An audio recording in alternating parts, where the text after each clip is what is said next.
സിക്കിമിലെ നാഥുല പാസിൽ നിന്നും തിരിച്ചിറങ്ങുമ്പോഴുള്ള സുന്ദരമായ പ്രകൃതി ദൃശ്യങ്ങളാണ് നമ്മുടെ കൺമുന്നിൽ വരുന്നത്. വളരെ വിചിത്രമായിട്ടുള്ള ഒരു ഭൂപ്രകൃതി. ഇന്ത്യയുടെ ഭൂപ്രകൃതി വളരെ വ്യത്യസ്തമാണ് എന്നൊക്കെ നമ്മൾ പറയാറുണ്ട്. പക്ഷേ അക്ഷരാർത്ഥത്തിൽ അത് ഇവിടുന്ന് നമുക്കത് അനുഭവിച്ചറിയാൻ കഴിയുകയാണ്. 14,100 അടി ഉയരത്തിലാണ് ഇപ്പോൾ നമ്മൾ സഞ്ചരിക്കുന്നത്.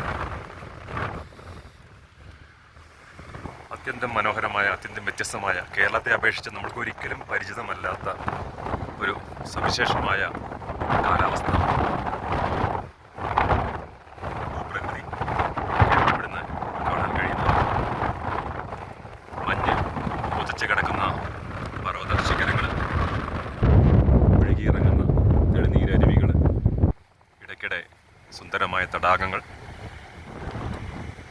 ചെറിയ പുല്ല് മാത്രം വളരുന്ന കുന്നുകളും മലകളും. ഉയർന്ന സസ്യങ്ങൾക്ക് ഈ പ്രദേശത്ത് വളരാൻ കഴിയില്ല. കാരണം അത്രമാത്രം ആൾട്ടിറ്റ്യൂഡ്, 14,000-13,000 അടി ഉയരേക്ക് ഒരുപക്ഷെ സസ്യങ്ങൾക്ക് വളരാൻ കഴിയില്ല എന്നുള്ള ഒരു കാര്യമാണ് നമുക്ക് മനസ്സിലാവുന്നത്.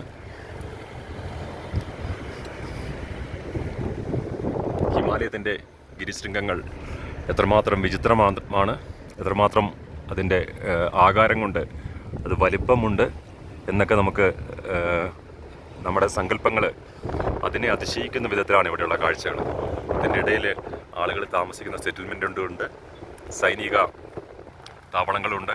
യഥാർത്ഥത്തിൽ സൈനികരാണ് ഈ സിക്കിമിൻ്റെ ഒരു നമുക്കെപ്പോഴും കാണാൻ കഴിയുന്ന സാന്നിധ്യം. സൈന്യമാണ് ഈ സുന്ദരമായ ഒന്നാന്തരം റോഡ് സംരക്ഷിച്ച് പരിപാലിക്കുന്നത്, നിർമ്മിച്ച് സംരക്ഷിക്കുന്നത് സൈന്യമാണ്. രാജ്യത്തിൻ്റെ അതിർത്തി കാവൽ നിൽക്കുന്ന ഈ അതികഠിനമായ കാലാവസ്ഥയിൽ, വളരെ പ്രതികൂലമായ ഈ കാലാവസ്ഥയിൽ അവർ ഉറങ്ങാതെ രാപകൽ നമ്മുടെ രാജ്യം സംരക്ഷിക്കാൻ വേണ്ടി കാവൽ നിൽക്കുന്ന സൈനികരെ തീർച്ചയായിട്ടും വളരെ നന്ദിയോടെ, ആദരവോടെ മാത്രമേ നമുക്ക് സ്മരിക്കാൻ കഴിയുള്ളൂ.